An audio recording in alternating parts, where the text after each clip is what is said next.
गतकाली एमती बस रे जाऊ थाए बस रे गोटे सीट पड़ी मु बसीगली जाइकरी मो पाखरे दुई जन कॉलेज छात्री छिड़ा होते मो आग सामनारू जड़े व्यक्ति तांको स्टपेज आसबार ओह्ल पड़ी चलीगले से सीट रे जड़े झील ता भीतर बसी पड़े आउ जड़े झील 15 किलोमीटर रास्ता सेमती छिड़ा होके जाती एमती अनेक समय आम बस रे भी छिड़ा होकर जीवाकू पड़ी थाए।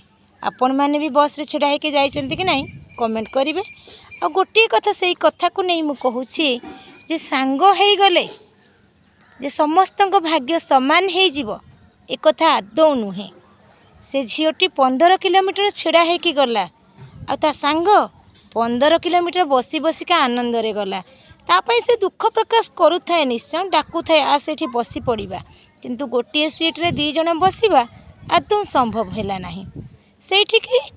से कथा को नहीं कि मुझे गोटे कथा कहबी पिला माने रास्ता आम समस्त सामान हो पारे किंतु से रास्ता रे किए केतेबेले सफलता पाइब आउ किए केतेबेले विफलता पाइब से कथा आदौ निर्दिष्ट समय रे न थाए। ठीक कहली ना। जय जगन्नाथ। चैनल को सब्सक्राइब करिवे, वीडियो भल लगिले लाइक शेयर कमेंट्स निश्चय करिवे। Thank you watching my video.